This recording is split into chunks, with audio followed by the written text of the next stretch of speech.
যে নোটিশ মন্ত্রণালয় থেকে দেওয়া হয়েছে সেটি আমরা প্রত্যাখ্যান করছি। এই ৭ দফা দাবি না মানা অবধি ওরা অনশন চালিয়ে যাবে। আন্দোলন যেই মুহূর্তে শুরু হবে ঠিক সেই মুহূর্তে বিবৃতিটা এসেছে। আমরা মনে করছি, আমরা জানি এই একটা সিন্ডিকেটের কবলে আমাদের এই দাবিটা আটকা পড়ে আছে। সেই সিন্ডিকেট পরিকল্পিতভাবে, আপনারা জানেন যে গত পরাজিত ফ্যাসিস্ট ইতিমধ্যে তাদের কর্মসূচি ঘোষণা দিয়ে রেখেছে। এখন আমরা মনে করছি যেই সিন্ডিকেটের কারণে আমাদের দাবিটা এখনও আদায় হচ্ছে না, সেই সিন্ডিকেটকে ওই পরাজিত শক্তির সাথে লিয়াজ করে আমাদের কর্মসূচির সময় তারা বিবৃতিটা দিয়েছে। প্রথমত আমরা সেটা প্রত্যাখ্যান করেছি। একই সাথে যদি এখানে কোনো অকারেন্স ঘটে সেই দায় সম্পন্ন ওই সিন্ডিকেটের, যিনি আসলে আমাদের স্বীকৃতি দিতে পারবেন তিনি যেন আসেন। তো এরকম যে আসছেন, উনি যদি আসতো, এবং আপনি যেটা বলছেন, আমরা কিন্তু আজকে এই জায়গাতে আসি নাই, তিতুমিরের জন্য আলাদা একটা ফিজিবিলিটি টেস্ট কমিটি করা হয়েছে। এবং এটা এত দুর্ভাগ্য, আমাদের মনে হয় সবার দুর্ভাগ্য যে আমরা বাংলাদেশে জন্মগ্রহণ করেছি। হ্যাঁ, রাষ্ট্রীয় চেহারাগুলো পরিবর্তন হচ্ছে, সিস্টেমটা ঠিক এক জায়গাতেই রয়ে গেছে। এখানে ফিজিবিলিটি টেস্ট কমিটি করা হয়েছে। আমরা যেদিন মন্ত্রণালয় ইউজিসির কাছে গিয়েছিলাম, সেখানে আমরা একজন স্যারকে পেলাম। স্যার নিজে তার অসহায়তা জায়গাটা স্বীকার করতেন। স্যারের নামটা কি? আচ্ছা, স্যারের নামটা আমার এই মুহূর্তে মনে নাই। স্যারে অসহায়তা স্বীকার করলেন যে ওনাকে ফিজিবিলিটি টেস্ট কমিটি রাখা হয়েছে, পরবর্তী যে 7 কলেজের জন্য আলাদা কমিটি রাখা হয়েছে সেটাতেও রাখা হয়েছে। উনি বলতেছে আমি কিছুই জানি না, আমি কোথায় কাজ করবো কোথায় কাজ করবো আমি এটা নিয়ে কনফিউজ। যে বিবৃতিটা আসছে এটা আমরা প্রত্যাখ্যান করেছি। কারণ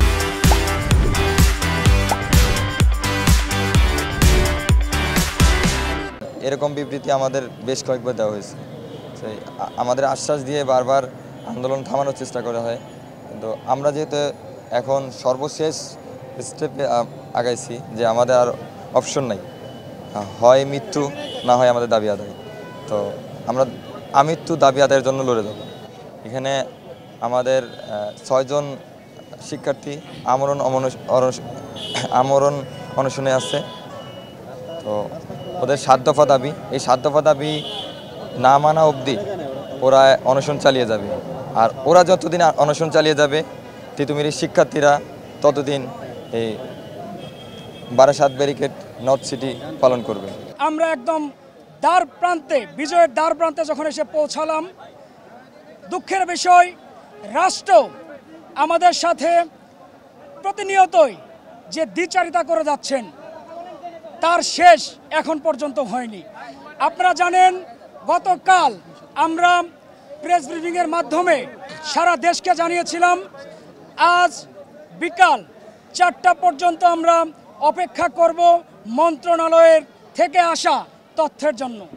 তারা যে তথ্য জানিয়েছেন আমরা জানতাম এমন তথ্যই তারা দেবেন, কারণ এর আগেও 18 নভেম্বর আমাদের বারাসাত ব্যারিকেড টু মহাখালী কর্মসূচি যখন চলমান ছিল তখন আমাদেরকে মন্ত্রণালয়ে ডাকা হয়। আমরা গিয়েছিলাম, তখনও এই একই আশ্বাস দিয়েছিলেন। মূলত স্বাধীনতার মোড়কে সেই পরাধীনতার শৃঙ্খলা আবার আমাদেরকে পড়াতে চায়।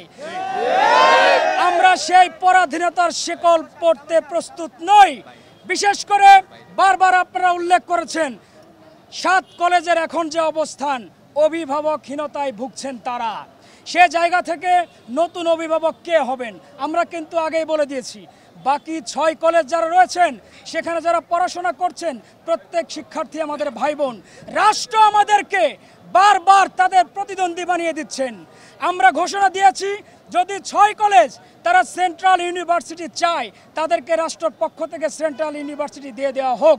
তবে তিতুমিরের দাবি সেই প্রথম থেকেই বিশ্ববিদ্যালয়, স্বতন্ত্র বিশ্ববিদ্যালয়, এবং আমাদের এই দাবিতে আমরা অনড় থাকব। আমাদের 72 ঘন্টার অধিক সময় পার হয়ে গিয়েছে আমাদের অনশনরত শিক্ষার্থীদের, এবং তাদের অবস্থা মোটেও ভালো নয়। আমাদের 4 জন তারা মেডিকেলে বেডে কাতরাচ্ছেন। এই দুঃখ আসলে কাকে বোঝাবো?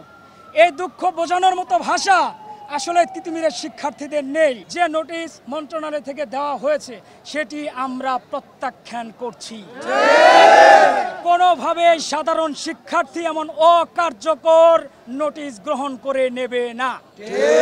আপনাদের বলা ছিল আমাদের 7টি দফা রয়েছে, সেই 7টি দফার এক দফাতে গিয়ে পরিণত হয়েছে। সেই দফাটি হচ্ছে তিতুমিরের সামনে আসবেন, দায়িত্ববান কেউ একজন আসবেন এবং ঘোষণা দিবেন আজ থেকে তিতুমির কলেজকে রাষ্ট্রীয়ভাবে তিতুমির বিশ্ববিদ্যালয় হিসেবে স্বীকৃতি দেওয়া হলো।